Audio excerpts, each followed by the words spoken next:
You are listening to Prophet Pearls with Nehemia Gordon and Keith Johnson, exploring biblical prophecy for yesterday, today, and tomorrow. Here we are, folks. Welcome back to Prophet Pearls. This is Keith Johnson on Upside Down in the Earth. Nehemia Gordon is wandering somewhere on the western part of the United States. We are going to try our best to do Prophet Pearls, and I will tell you right now, this is a 50-50 proposition.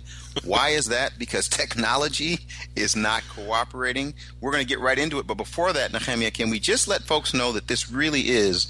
I mean, there's no guarantee that we're going to be able to continue to do this. Let's just let them know what the situation is. So the last episode, we had some serious technical difficulties. It was really the second episode with you in, overseas, and it was a disaster. I mean, we had to keep stopping it and re-recording it.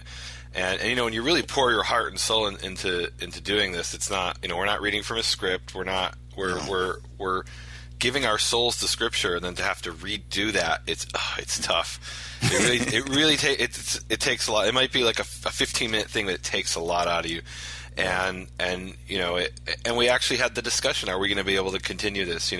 We had tried some stuff when I was in China, and the internet was just so bad that we just I decided I couldn't continue doing that. Please be in prayer for us about this, and hopefully it'll work out. And in all seriousness, one of the things that we did is we've come up with a few backups, and those backups aren't the best, but at least would potentially keep us in communication. But if it gets to the place where we just have too many issues, we'll have to come up with something else, or who knows what will happen. But for now, we're going to go ahead and get started in Ezekiel. And I'll tell you something, Nehemia, I'm excited about this section. It's Ezekiel chapter 28, 25 through 29, 21. And we do have sponsors for this. And instead of giving the name, I love this. These two people are calling themselves servants of the Most High, El Elyon Yehovah. They just want to be supportive of what we're doing. They didn't even have any questions, comments. They just have been Prophet Pearl partners that have helped us to be able to do this. And it's interesting, Nehemia, we didn't have any idea what the other issues were going to be regarding technology and phones and costs and all that. But we did have some people like these two servants of Yehovah that came alongside and supported us. So we want to give a shout out to them. And actually, there's a few that they sponsored. So hopefully we're going to be able to continue to do this. But we're in Ezekiel chapter 20. Can I give them a Hebrew thanks? Oh, absolutely. So the Most High, obviously in Hebrew, is El Elyon. And servants of the Most High is Avdei El Elyon. So Toda Lachem Avdei El Elyon. Aha, I like that. Well, Nehemia, I got to be honest with you. Whenever I open up the book of Ezekiel, I get the chills. And let me tell you why. I know why. Actually, there's for a couple reasons, but something hit me early this morning, and I don't know if folks know it or not. We're actually recording on Christmas morning where I'm at. Now I'm a little confused about that, because where I am, it's because you actually live in the future.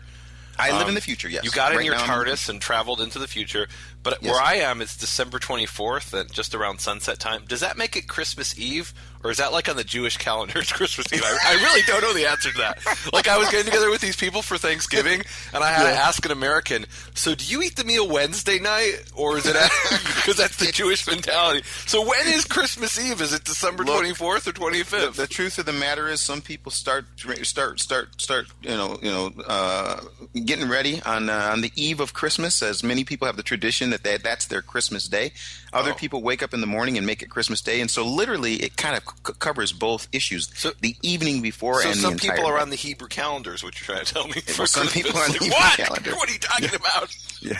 So it's interesting though. I'm over in an area right now, and I mean we could really get into this. It is Christmas Day here in the Far East, and I'm actually going to be spending some time out amongst the people. But for them, it's a work day. There's not a holiday. There's no issue. And actually, one of the things I appreciate about being over here, I'm in actually Shanghai, the most populous nation in the world. Most populous city in the most city. populous I'm sorry, nation. in the city. Yes, populous city. I'm sorry about that. Yeah. But it's really interesting because they celebrate Christmas more in its root beyond the religious issues. And they say, Jesus is the reason for the season, or Yeshua is the reason for the season. Well, not over here.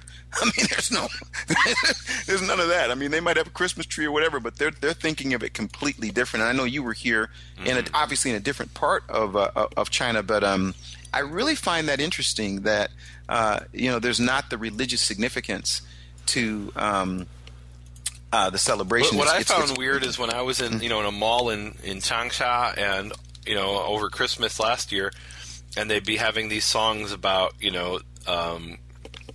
purely religious songs, nothing about snow, but like purely religious songs. And I'd ask the people, "Do you know what that means?" And they're like, "No, we have no idea."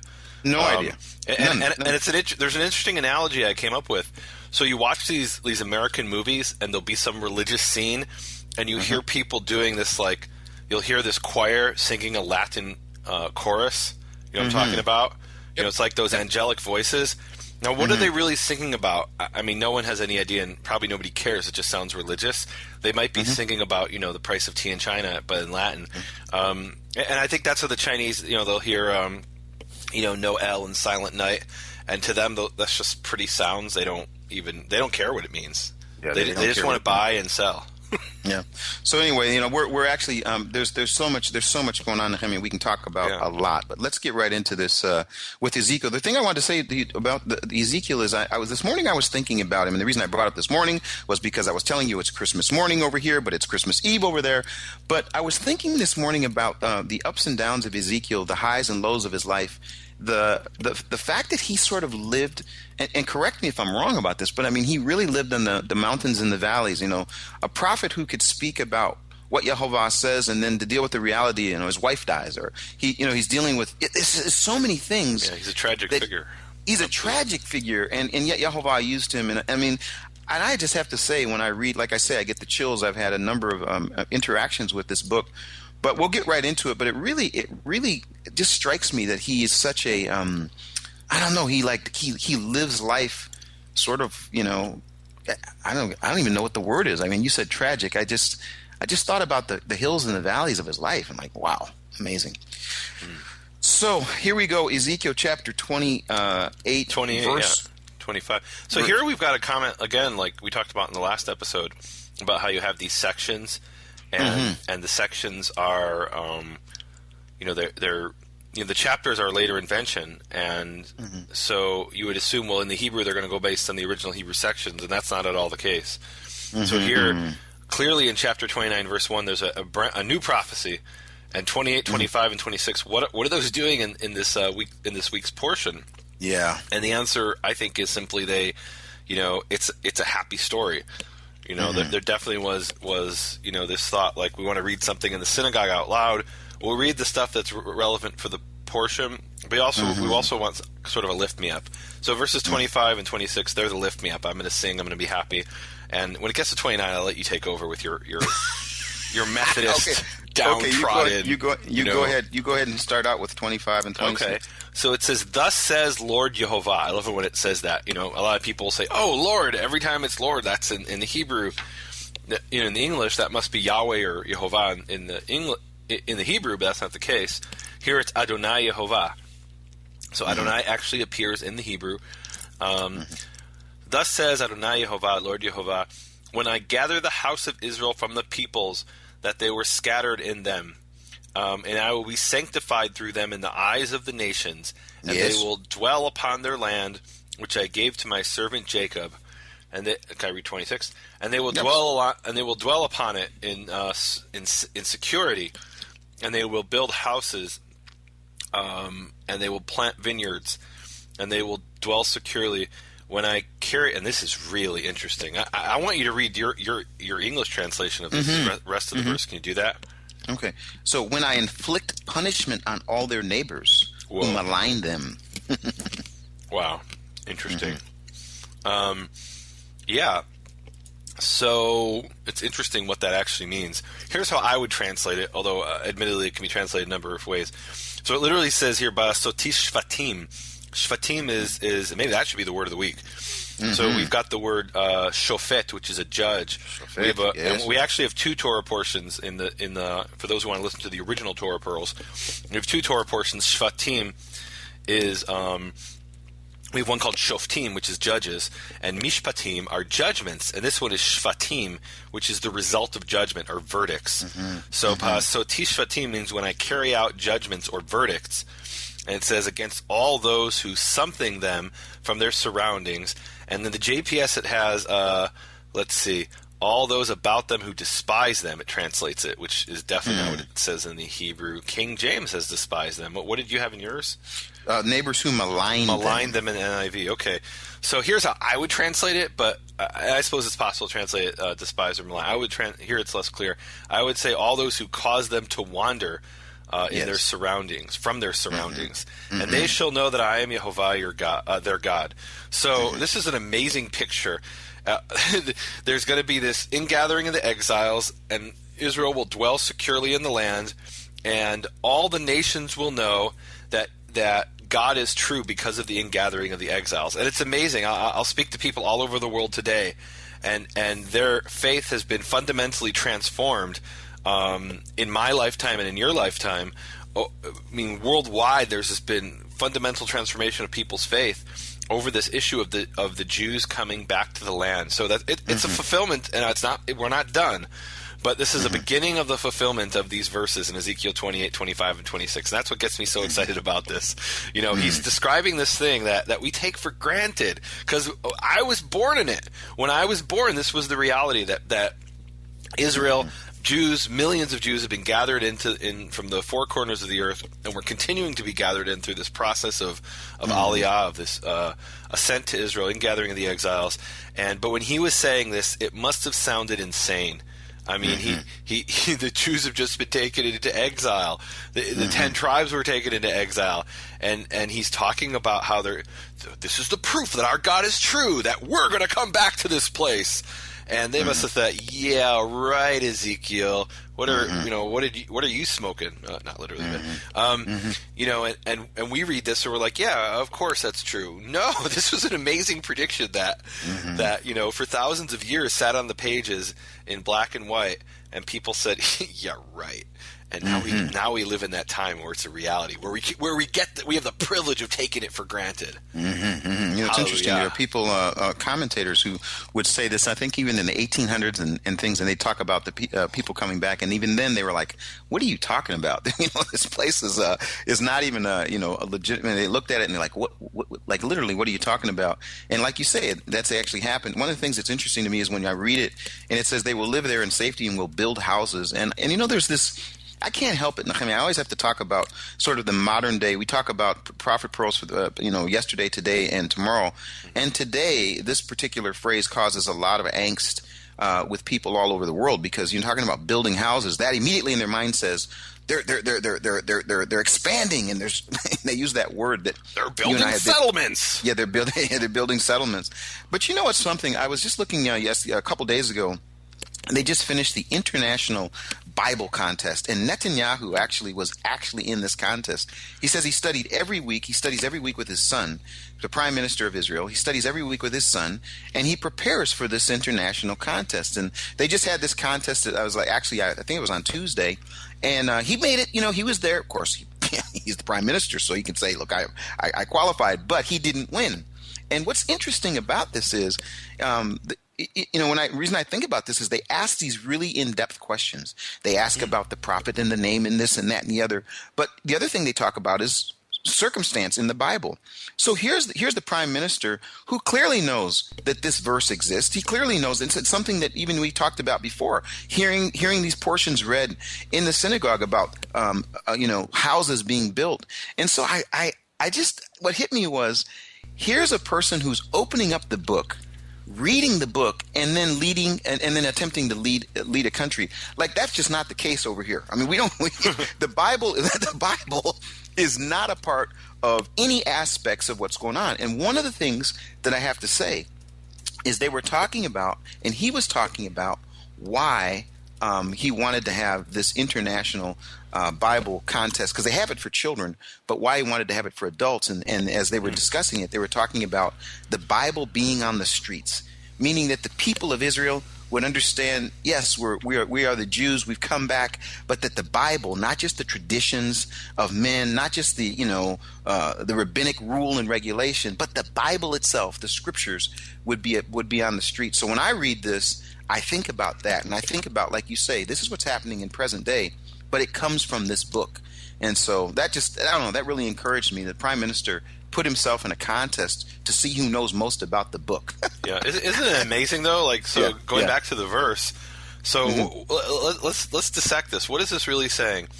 I mean, it's saying very clearly, saying God is going to be sanctified in the eyes of the nations by the people of Israel coming back, dwelling in their land, building houses, planting vineyards, and dwelling securely. And it's those very things, those exact things that are the proof of God, the one true God, that the nations are yelling and screaming and shouting in the United Nations and denouncing Israel all over the world and in the international press.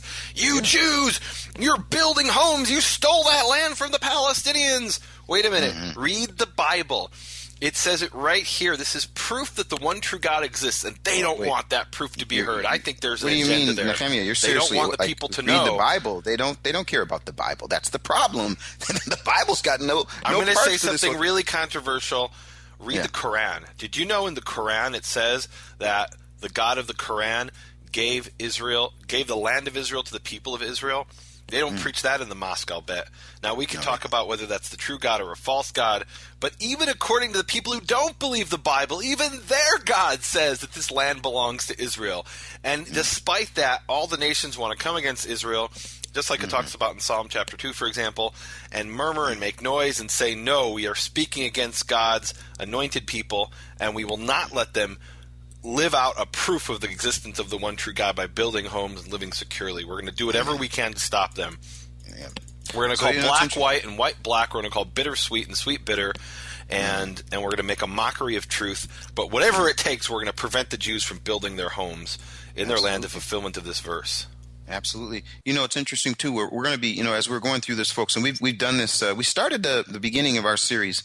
We did about 10 or so together, and man, I'm telling you, we had all of our Bibles open. We had all these things going on, and it's so funny. I mean, I just believe, Yehovah's hand is in everything. So we've had these technology issues and struggles, and sometimes you wonder, are we going to make it through? Or are we not going to make it through? But one of the things, and Nehemia, I just want to continually challenge people to do this, because as we mentioned last time, we're never going to be able to do everything, even in these portions that are shorter than when we were doing the original Torah Pearls. We'd have sometimes 3 chapters, but we want to invite people to read along with us, to fill in the gaps, to make comments, to go to both nehemiaswall.com, bfainternational.com, share your comments with people, because again, I don't want to take the approach that we've got all the answers. Certainly the last passage showed we don't have all the answers. But by us opening the book, reading the book, asking how it can apply to us today, what it meant yesterday, today, and tomorrow, I think that that's the beauty of Prophet Pearls. Again, so the invitation is real. We really, really need you now. We're not even sure we're going to be able to continue, but as we do this, we want people to study along with us. So let's keep reading. And prophecy against Egypt. I was one of the things about this is, before I read this, is one really, really powerful thing to do is to find out what's happening in history, historically, that doesn't show up in Scripture. In other words, what was going on with the nations at that time. And boy, there's so much in Nehemia as far as what's happening with Egypt and what was happening with Babylon and Israel in between. But I'm going to read this. It's in 29 verse 1. It says, and I love whenever there's time in the Bible. It says, in the 10th year, I'm reading out of the NIV, of course, here. In the 10th year, in the 10th month, on the 12th day. So, I mean, this is pretty specific. I mean, we're talking about a specific year. We're talking about a specific month. And we're talking about a specific day. And this happens with Ezekiel, a lot. He'll say, on this day at this particular time. So the month and the day I got. What's the year? No. That's a great question. It says in the 10th year. Of what? Yeah. And we really could do like a whole long teaching just on that. Exactly. And it's not exactly clear in the end. That's the answer. It's not clear. But one of the things that is interesting is about looking at, like I said, what we think is happening sometime within that period of time that Ezekiel's prophesying. And just to give people an idea, so it says the 10th year. Is it the 10th year of Nebuchadnezzar?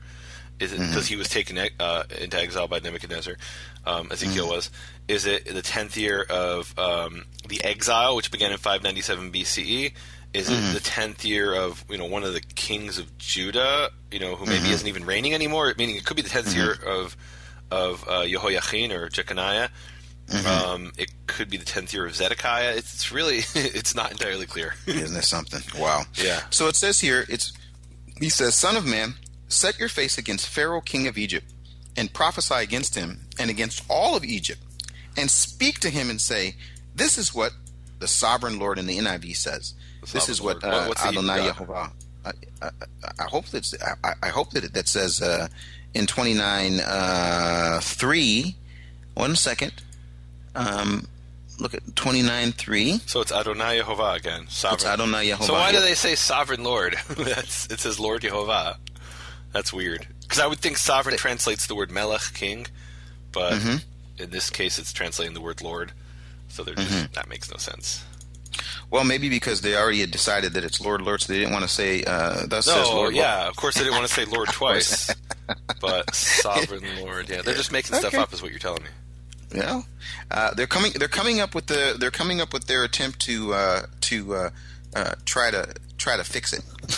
Gotcha. Without just sharing what it actually says and not doing such a good job. I am against you, Pharaoh, king of Egypt, you're a great monster. Oh my goodness, you great monster lying among your streams. Monster. That's what it says. What does it say in the Hebrew? Monster. Okay, so that's real interesting that it's monster because, like, contextually, so it's crocodile. Mm-hmm. Tanim is possibly a crocodile. That's my take on it. He's a gadol. He's a big one. Yeah. So in the context here, it has to mean crocodile because that's what's in Egypt, and it's talking about scales later in the next verse, I believe. And crocodiles have scales, not the scales like fish, but yeah, no, I don't buy that it's monster. You don't like the monster. Okay, I don't accept that. Okay, no. You say the Nile is mine; I made it for myself. But I will put hooks in your jaws and make the fish of your streams stick to your scales. They're talking about the scales. Yeah. I will pull you out from among your streams. And I would say, as we're reading this, here's what I think is so interesting. When you're reading, like, this is an example where he's talking about Pharaoh, king of Egypt. Now, if I wanted to, I could skip that first part of context and specifically talk about the great monster. And you'd have no idea. Whatever. Why are you saying that? Are there people who do that? What do you mean? Are there people that do that? If there are, I didn't know about it. My point is that if there's a great monster, I could say. So who's the great monster according to those people? Yes, I'm saying, Nehemia, this is what I could do. But in context, he's saying who it is that he's talking about. So you're saying that's the wrong interpretation, but I'm not even familiar with this wrong interpretation. Who is it? Is it maybe Satan? Is that who you're talking about?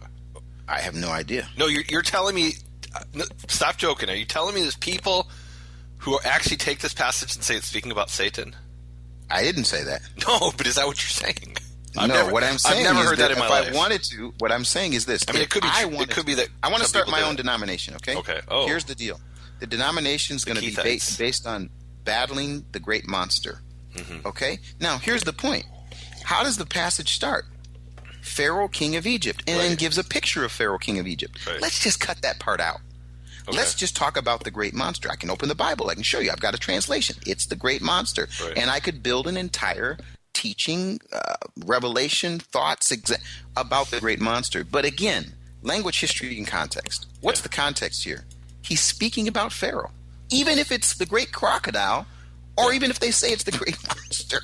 The point is, it's a picture of what he's dealing with. And I think this happens, and I know we've talked about this before, it happens over and over in Scripture. There's a picture that's being brought forth that's supposed to be a picture of the reality of the situation, and the reality is removed, and the picture becomes prominent. Right. And I think we do have to point out that sometimes the picture is something in reality, and sometimes it's not. Sometimes the picture is something, what we might call mythical or imaginary. Isaiah 27, actually the verses that we just missed, it wasn't in our section. They talk about, about these various types of giant serpents that are going to be slain, which represents death in that passage. So, so I think we have to talk about the phrase, the Nile is mine, I made it for myself, because that's Pharaoh's sin. Pharaoh's sin is that he doesn't recognize God. And, I always think, there's two examples that I think about, and maybe you could pull them up using your quick little computer program there, because you've got a Macintosh now, right? and I hear you could build bridges with Macintoshes and go into outer space with it. It's like, I'm just a PC person. Listen, let me tell you, I just want to find out how to keep the thing on. Okay. So So there's two passages this brings to mind.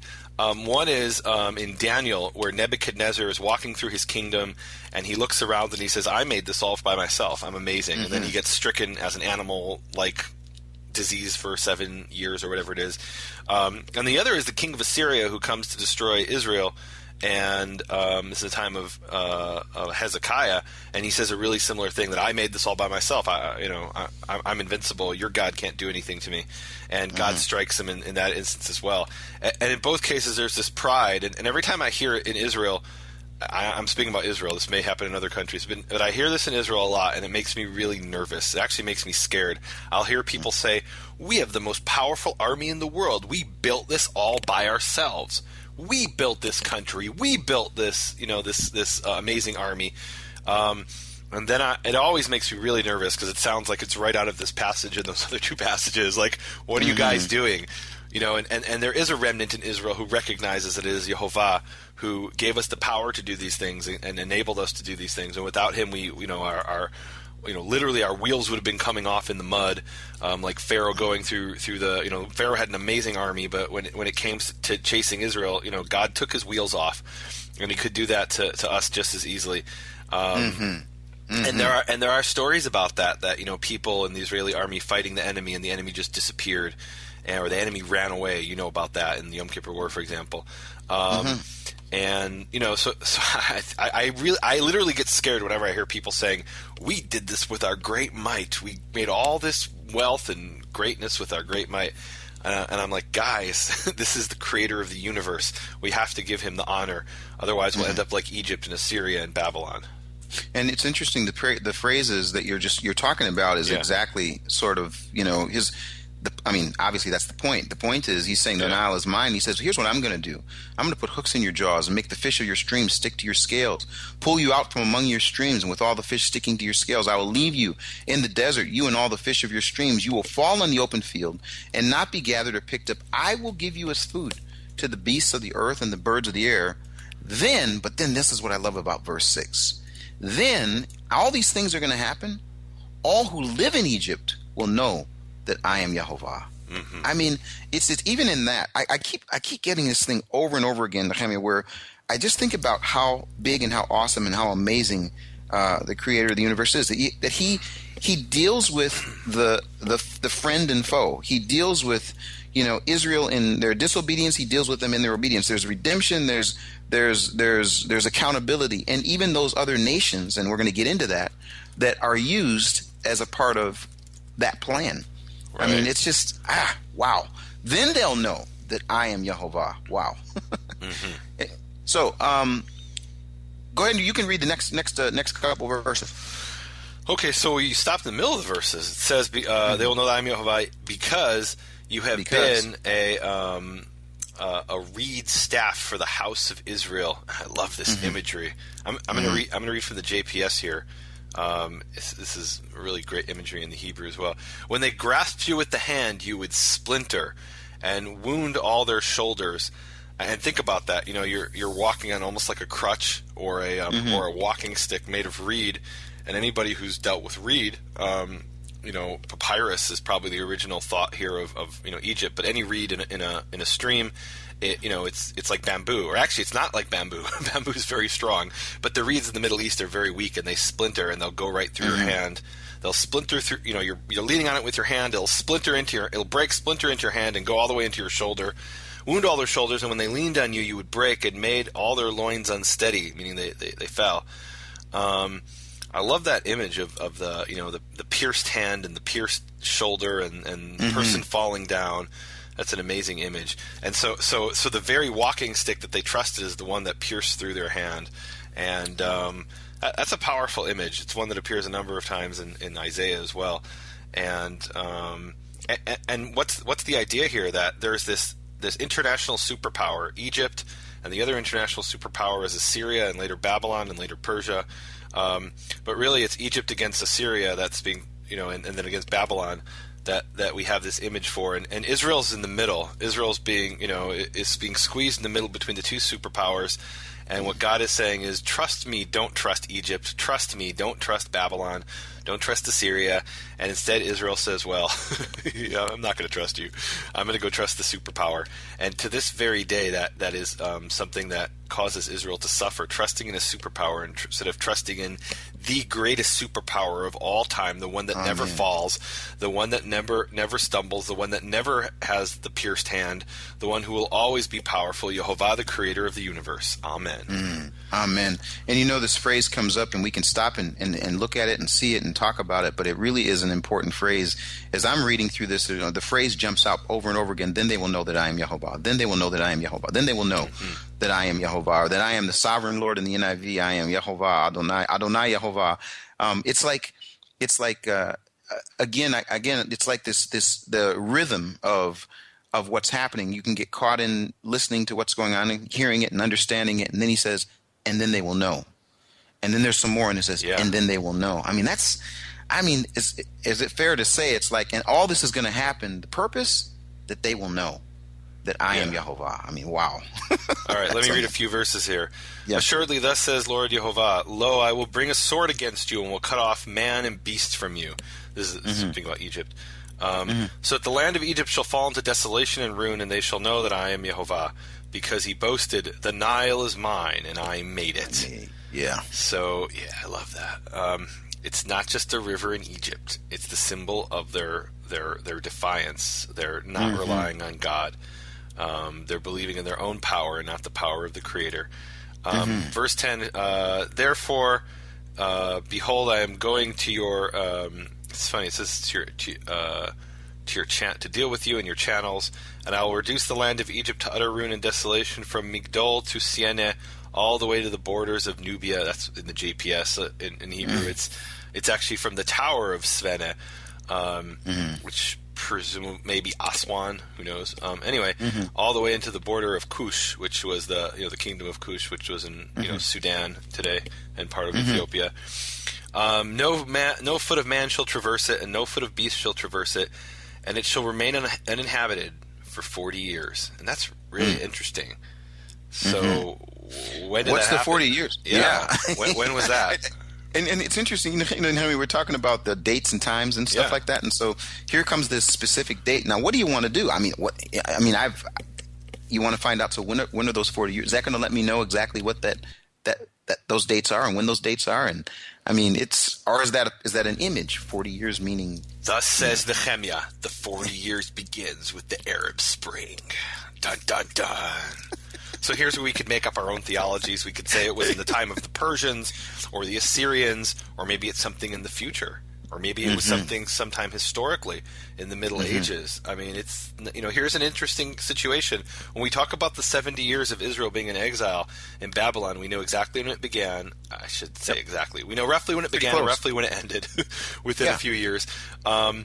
They say 586 to 516 BCE, and I would say give or take a few years. But the 40 years of Egypt being desolate, I don't know. Neither does anybody else. Maybe it had something to do with the Babylonian invasion. It wasn't really desolate. There was definitely problems, but it's not really clear. You're so much you're tempting me to get into something I really don't want to get into. Come on, preach it. I'm really having a hard time. And this has really been a struggle for me. Yeah. Over the last year, I have really struggled with what I call the sensationalism of taking aspects of Scripture or outside of Scripture issues and then trying to connect them with Scripture. And how far people are willing to go and how far they're willing to go even in, and I got to be so careful in how I say this, but even in deception, where there will be deception because it fits. If we can get it to fit, even if we gotta fudge a little bit, can I go further? Even if we have to lie, we're going to make it fit. And I think that's the thing that one of the reasons I'm really excited about doing this, and really I prayerfully hope that we can continue to do this with the technological challenges and the wandering Jew and the upside down Methodist and everything else. But what I love about this is opening up, and when it doesn't fit, we don't say we're going to make it fit. If we don't have the answer, we don't say we're going to create an answer. If the answer's there, we're going to drive that truck right through the wall. But when the answer's not there, being willing to say it doesn't fit, or we don't know. And that's what I I have to tell you, I am really, and I'm trying not to be really overly specific here, but I've really become less patient when I see that happening, especially as it pertains to Scripture. Take one aspect of Scripture and knowingly attempt to lead people down a road of deception, to me, has got to be one of the I don't even know what word to say.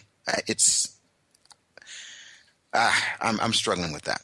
So I'm glad that we're not trying to do that. I'm glad you're not going to write that book. You're not going to write the book about the 40-year starts. Wait, no, this will be the basis of my ministry. The 40-year prophecy of Nehemiah. Yeah. 40-year prophecy of Ezekiel revealed. No, so I completely understand what you're saying, but maybe I'm a little naive. You're accusing people of doing this. They want to be sensational. They want to, sell books and things. I don't know. I've met a lot of people who say some of the wackiest things you could imagine, and they really deep down believe it. And I'm reminded of innocently ignorant. I'm innocently ignorant, maybe, but I'm reminded of a famous saying of one of the most brilliant scientists of all time. His name was Richard Feynman, and he said the first principle is that you must not fool yourself, and you are the easiest person to fool.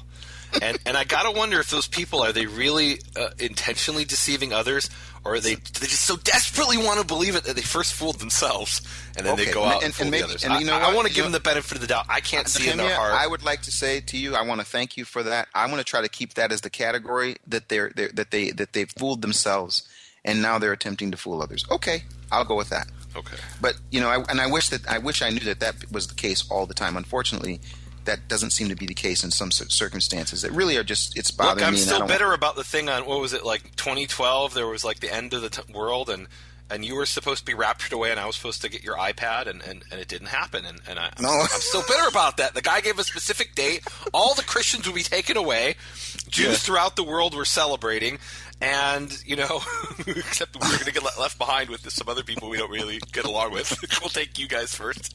And it never happened. I don't understand. Yeah, and the list goes on, and the list goes on. So I mean, again, we can do this, but I think I really appreciate the fact that we're stopped on this issue of the 40 years, and that we could read this passage and we could look at it in the languages, and we can go to all the different aspects and still not know what those 40 years are, and or when they took place, or when they will take place. Until you read my book and buy my DVD, The Secret of the 40 Years Revealed. Yeah. Coming soon to a bookstore near you. Yeah, okay. Can I start? Can I continue reading now? Years. Yeah, go ahead. Yes. Yet this is what... I'm sorry.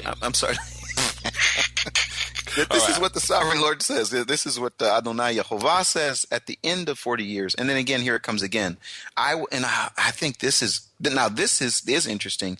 It says at the end of the 40 years, I will do what? Now, have we done the word of the week yet? Did we actually give them the word of the week? I know we did this word before. Well, I think the word was Shvatim, which is Shin Pei Tet Yud Mem. You didn't tell them what it was. Okay, I'm telling them now. It's the word of the week was Shvatim, which means to carry out judgment or verdict. And that was up in the previous verse, and it's related to the word shoftim, judges, and mishpatim, judgments, and this is the carrying out of judgment, shvatim, and the three-letter root, like every word in the Hebrew language, is shin pei tet. Okay, now let me ask you a question. We're at 20. I want to go to 29:13. You're going to go for another word of the week, aren't you? I know. No, I'm not. No, I'm not. I'm really not. We're in 29:20. What are you talking about? What happened to verse? No. 13? 29. No, 13. Yeah, okay, 13, yeah. 13. Yet this is what the Sovereign Lord says in the NIV. At the end of 40 years, I will gather the Egyptians. Now, I want to ask you a question. Is that the same gathering that takes place? Is that the same word for gathering? Yeah, absolutely. That's the word kibbutz that we had before in a previous week. I will kibbutz the Egyptians. I will gather them in. And isn't it great? Isaiah 56. I always think of Isaiah 56, where Yehovah talks about will gather in Israel, and he will gather others into those who he has gathered. And maybe the Egyptians are some of those others who are gathered. And now I want to get really controversial, and I'm just thinking out loud here, and you could say it's completely ridiculous, Nehemia. Maybe we're not literally talking about Egypt here. Maybe we're talking here, and maybe there's a literal level and a non-literal, that maybe there's a spiritual Egypt who is scattered among the nations and God is gathering them back. And then I think of the verse in Isaiah where it talks about how God will have three nations Egypt, Assyria, and Israel, and I wonder if Egypt and Assyria there represent literally what today is Egypt and Iraq, or if they represent different groups of people who are Gentiles who are going to be part of God's people. I'm just thinking out loud. I don't know. We'll edit that out. Okay, folks. No, I'm just kidding. Lama, Mapito. No, I like that. I actually like that. And again, one of the questions that we want to ask is, when are we looking at a picture that's a picture both in practicality for then and potentially a spiritual picture? Well, and here's what also, I'm not saying, just to be really clear. I'm going to go back and I'm going to tell a story. This was in 2005. I was traveling around the U.S. I did 42 speaking events in 1 year. It was actually a 3-month period. It was insane. And I met this one man somewhere like in Ohio or something like that, and he was telling me his whole doctrine and theology of the end times, and he had this really elaborate story, very specific of exactly what was going to happen in the exact sequence and the exact timing. And part of the elaborate story had to do with something like, maybe getting some of the details wrong, but America being Ephraim, representing Ephraim or Ephraim, and England representing Manasseh, the two brothers, the two tribes of Israel. And then I was actually the same very city where I am right now, Seattle, Washington. I'm visiting my sister here, and back in 2005 I was speaking here, and I met another man who told me an elaborate story which was strikingly identical to the other man's story. And I said to him at the end, I said, "You sound just like so-and-so. That's amazing. Do you guys know each other?" And he got very irate. He said, "Oh, no! He says America is Ephraim and England is Manasseh. And I say America is Manasseh and England is Ephraim." And I'm like, what? You guys just told this entirely imaginative story, imaginary story about what's going to happen in the end times, which might be true, but I don't see it. It could be true, but what they did is they took here a little, there a little, half a verse here, 3 verses there, 2 words there, precept upon precept. Exactly, and they wove themselves the tapestry of the scenario that was going to happen, and one of the details was different. So I don't want people to walk away and say Nehemia says that Egypt is the nations, and Assyria, Egypt is the Christians, and Assyria is the Muslims, and they will be gathered unto God's. That's not what I'm saying. I don't know what it means. I'm saying here's a possibility. Let's consider. And you know what? And the reason I suggest that possibility is I can point to you and say, here were the Jews who were taken exile by the Babylonians. Here are the 10 tribes who were taken of Israel who were taken exile by the Assyrians.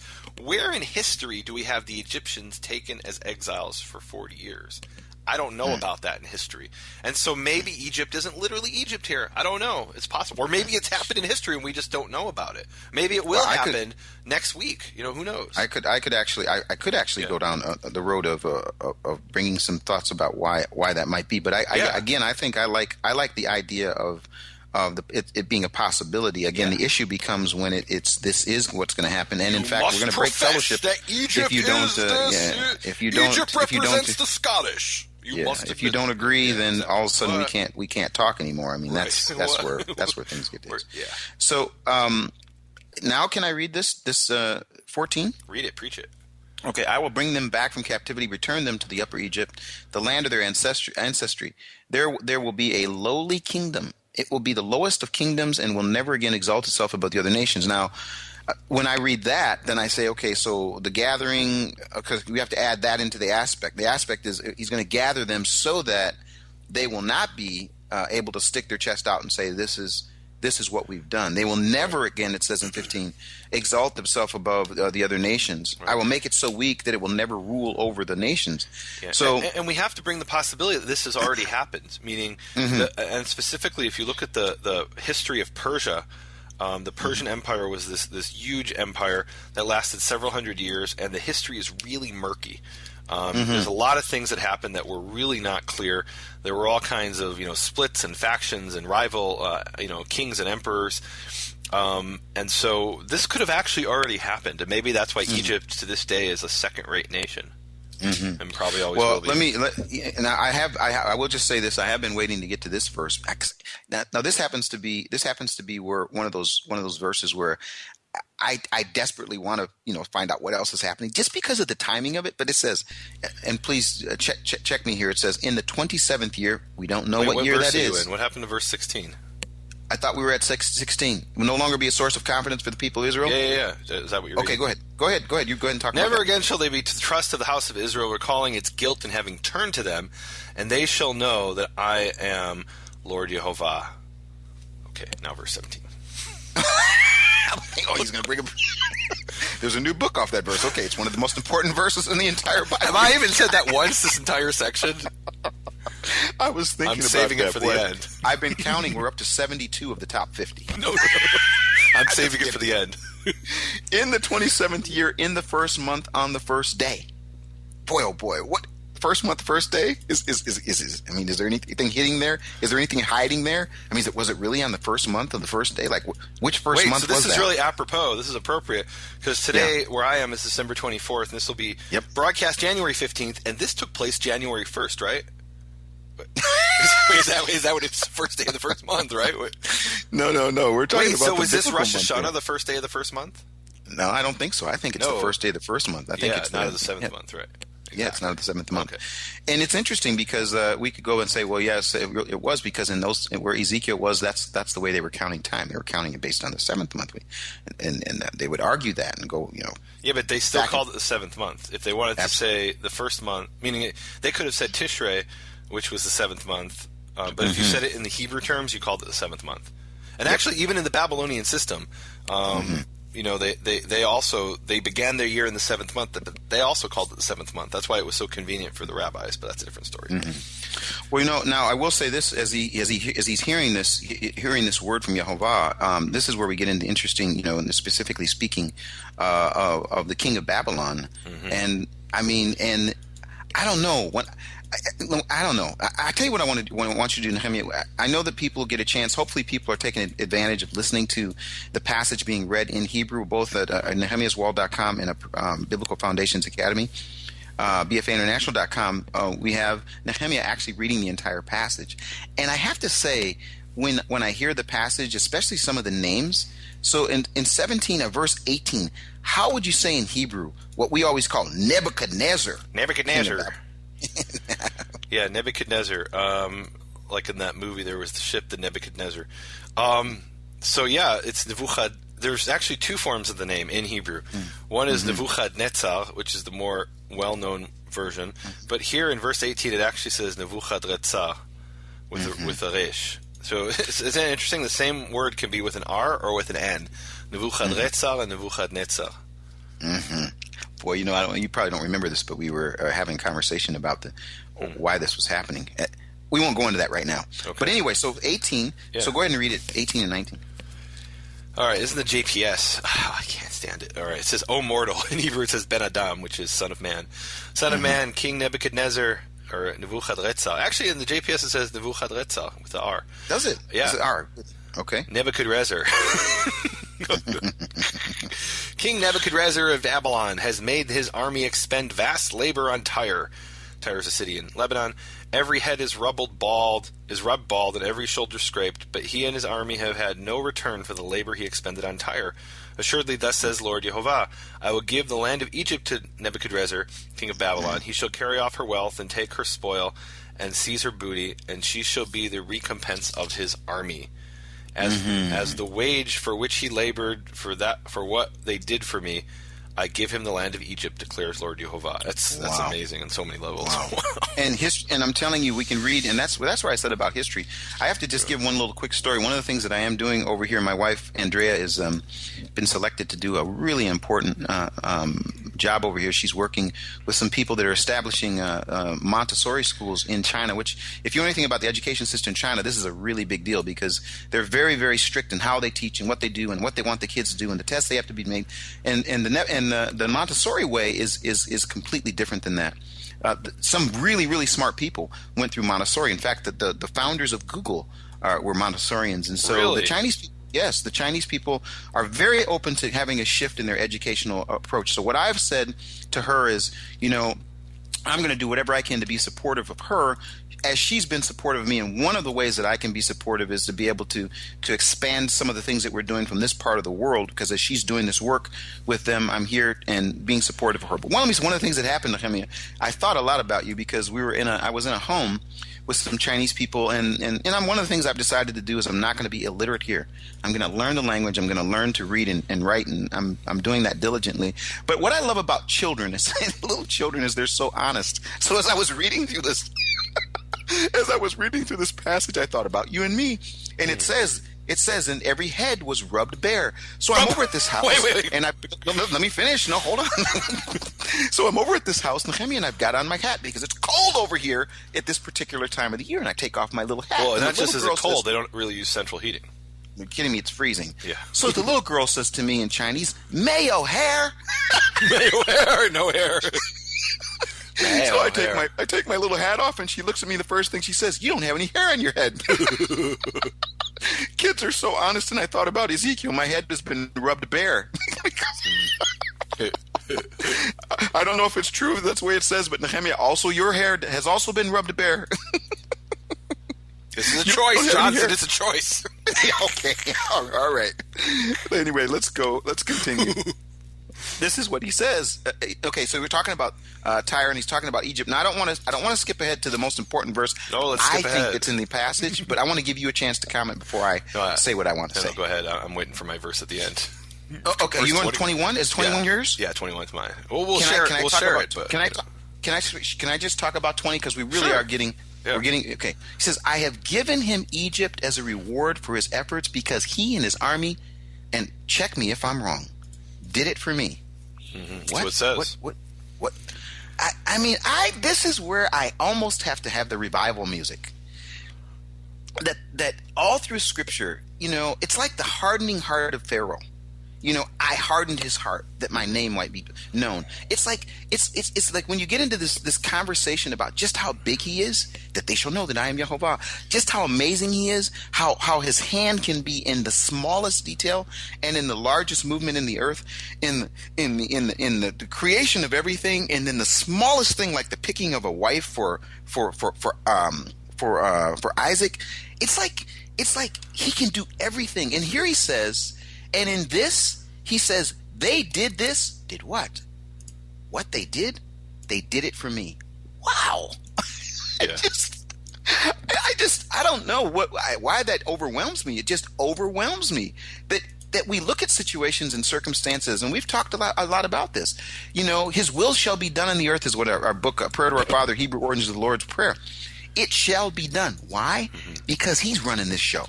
He's the one. He's not up there wondering, what's going on over there in Israel? What's going on over in Africa? What's happening in America?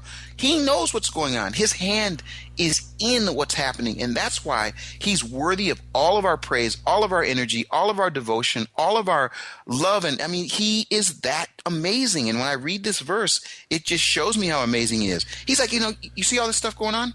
They did it for me. Wow. Well, so here's the question I ask. So, and this is something we see in a number of places, that God will punish Israel, let's say, or in this case Egypt, and it's like a father hitting a child with a rod. That's the ancient image, and in this case Babylon is the rod. So does Babylon know that they're working for Jehovah? I don't believe so. I mean, clearly not from the book of Daniel. They don't. He doesn't find out until he gets messed with. Right. Absolutely. So isn't that interesting? They don't know. They don't even realize why they're doing what they're doing. No, they don't. Isn't he amazing? He might be using you or using me in ways that we don't even realize. Oh, little things. And I have to say, I want to give a ministry minute here if we can before we get to the verse, because I'm sure when we get to this verse, you might go 20 minits. And by then, hopefully this thing will click off. The technology will end it. No. I'm just kidding. It really is something, Nehemia, about the way how big he is and the way he works in small ways and big ways. You were in China, and we didn't know how long you were going to stay. But one of the things that we determined to do this last fall is we determined to venture out again, and we went on tour together, and we decided we would do Prophet Pearls, and from there we did the Right on Time series. When I say we, Biblical Foundations Academy, but you were definitely a key to that, because you and I had done a couple years ago. We went to go look for the 7th month, and it's been so amazing the way that you've been willing to be a part of the aspect of what we've been teaching. Of course, the ministries are different. There's Nehemia's Wall and Makora Hebrew Foundation. You can talk about that. With BFA International, we've come to just about an end of a phase that has really been really significant. We produced so many things, and I think the last count, there's over 50 different presentations, high quality. Some of them have been on television, primetime Christian television. They've been seen by thousands of people, and we're just now coming to the end. We've just come to the end of that phase. We just finished this last calendar year with both a Christmas special and a brand new Hanukkah special, which already the numbers of people that are both watching it and commenting and becoming a part of what we're doing is just really encouraging. So as we start this next year, this next calendar year, we have a couple things that are in front of us. The only way we're going to do those things that are in front of us is that we've got to have a group of people that really understand the mission of inspiring people around the world to build a biblical foundation for their faith. And we found a creative way for people to do that. One, of course, people can always support us. You can go to bfainternational.com and support us. That's certainly one way. But the other is to actually be a part of what we call the mission. And the mission is for people to build the biblical foundation for their faith. We now have over 50 presentations that can help you throughout a year, a full calendar year, where you could literally once a week watch something, and I'm saying it would actually help in the building of the faith. And we've made it so that it can be free. You can have a 7-day free trial, and if you don't like it, cancel. But if you do, it's going to help us with the next two things, and I'm not going to go into detail on it because this is the end of my minute. But the next two things that we're working on will be basically the most, in my opinion, the most important things that we will do if we can find enough people that will join us in this process. So it is exciting that God has been doing the big things and the small things, and the way he's used circumstances in the ministry of BFA International. And I see that even now that I'm over here in China supporting my wife, but as a result, doors are opening for ministry in ways that I just can't even begin to tell people. It's just amazing. So continue to pray for us. We really do believe that he's opening doors, and as a vision comes, provision comes, and we believe you can be a part of that. So bfainternational.com, go to it, front page. You can even take a look at a lot that we have with no commitment. But if you want to go further, that's going to help us do what we want to do to reach as many people as we can to reach that mission. Yeah, okay. Well, as you said, Keith, we have different ministries. Mine is called Makor Hebrew Foundation, and my main website is nehemiaswall.com. And I just want to give a shout out of thanks to the shofar blowers who are standing with me on the wall. There's that image I keep coming back to of Nehemia building the wall, and there's two aspects of it. They're holding the weapon in one hand and the building implement in the other, and then there's the shofar blowers who are warning the people when to use which, and that's empowering the people. That's really what I'm excited about, is empowering people with information so they can do this for themselves and own the information themselves. And the people who are supporting me in doing that, I really appreciate that. One of the things I have coming up is the Aviv Search. We'll be talking more about that in the coming episodes. That's where we go around Israel and we look at the barley, and that is the indicator of the beginning of the Hebrew year. The first new moon after the barley in Israel reaches Aviv. The other thing we've got going on is I've been doing these support team studies, and really, people are like, do I have to pay for these studies? And the answer is absolutely not. In fact, they're not you can't buy them if you want to. They really are just a thank you to the people and the folks who have been supporting the ministry, Makor Hebrew Foundation. Just my way of saying thank you, and for those trumpeters with me on the wall. And the other thing I want to ask people to do is pray about this. I'm going to be spending the next few months in the United States, and I'll have some opportunities to go out and speak and teach. And so if you've got a congregation somewhere, I get people who write to me all the time, we wish we could bring you to come speak, but we're a small congregation, we don't have a big budget. And look, I've spoken at everything from very small to I think we once went to an event, the two of us together, and there were 19 people, all the way up to 950. And on television you're reaching tens of thousands of people. So I'm really comfortable with as long as I've got two witnesses that I can preach to, I'm happy. And so think about that of, contacting me through nehemiaswall.com and setting up a speaking event and giving people around you an opportunity to hear some of these teachings. That really is and look, I've taught everywhere from, I think the least I ever did was 60 seconds in New York. Each of us had 60 seconds, and the most I've done is, I was actually recently in Hong Kong. I spoke for 12 hours. So final thing is iTunes. People, get over to iTunes and subscribe to Nehemia's Wall podcast so you can get these directly delivered to your phone. If you're an Android person like me, you've come over to the side of light, the Android device, then you can use any device. You can use, different, I use Pocket Casts, there's Podcast Republic, there's a whole bunch of different free and pay for podcasts. The podcast itself is free, Nehemia's Wall podcast. You get Prophet Pearls, the original Torah Pearls, and other teachings that I'm sharing. And and there's really three things that we're asking you to do specifically on iTunes, which is subscribe, rate, and review. Those rate and reviews, even if you don't use iTunes, go into iTunes and give us a rating and a review. And what that does is it helps us get the podcast in front of other people. They can then see it. People who never even heard of any of this, who are just looking for solid biblical information, will hear about it if there's a lot of ratings and reviews. And that is my Ministry Minute. Awesome. Well, it's an honor to be able to do this. We really are grassroots movement here. Nehemia speaks of speaking to so small groups and large groups, and I think it's just amazing the doors that open, and the doors are opening in many places. So I hope that people will take advantage of get an invitation of inviting you to come and speak. I think that would be amazing. So. Now, Nehemia, this is the last verse. We're going to give this verse to you, and if things cut off, if you don't hear me, it's because I'll keep talking. You just keep talking. We're going to wrap it up with this. Go ahead. All right. It says, Bayom Hahu, on that day. I love that phrase. Bayom Hahu, on that day. Atzmiach keren levet Yisrael. I will cause to grow a horn for the house of Israel. Ulecha aten pitchon peh, and to you I will give an opening of mouth in their midst, betocham, and they shall know that I am Yehovah. And really, there is a lot to talk about in this verse. I want to go to the maybe the strangest part of the verse, and maybe the least important. I don't know, but he says, "And to you." Who's the you? What do you have in your translation? Do you have, "And to you I will give an opening of mouth"? On that day I will make a horn sprout for the house of Israel, and I will open your mouth in their midst. So who's you? You has to be Ezekiel. Who else could it be? Earlier in the section, he says, the word of Yehovah came to me. So what is he talking about? God's going to give him an opening of mouth, and I like how the JPS has it. It says, "On that day I will endow the house of Israel with strength." That's not correct, but whatever. Then it says, "And you shall be vindicated among them." In other words, when this prophecy is fulfilled, everyone will know that what came out of Ezekiel's mouth was true.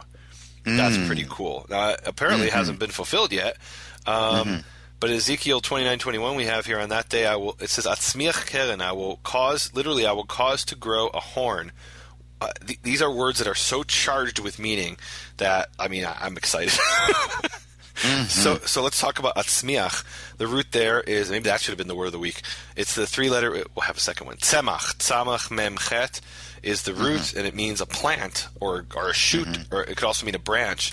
And famously, we have the verse, Zechariah chapter 3, verse 8, which says, "Hear now, Joshua the high priest, you and your friends who are sitting before you, men of miracle," I would translate that. They are men of miracle, for behold, I will bring my servant Tzemach. And let's see what that is in your King James translation, more familiar for many people. "Hear now, O Joshua the high priest, thou and thy fellows that sit before thee, for they are men wondered at." That's very different. "For behold, I will bring my servant the branch," and branch is written in at least my version, in capital letters, all caps. Which does that represent Yehovah? No, it's the word Tzemach. And then in Zechariah 6:12 it says, "And speak unto him, saying, Thus speaketh the Lord of hosts, saying," Yehovah of course says, "Behold, the man whose name is the branch," and again in Hebrew it says Tzemach. He shall grow up out of this place, and he shall build the temple of the Lord." So who is this branch? And many people believe this branch is the Messiah. And the justification for that Of course, some people will point at everything and say, well, that's the Messiah, and that's the Messiah, without really any justification. But you can make a strong case for this, because Jeremiah 23:5 says, "Behold, the days are come, says Yehovah, that I will raise up unto David a righteous tzemach, and a king shall reign and prosper, and shall execute judgment and justice in the earth."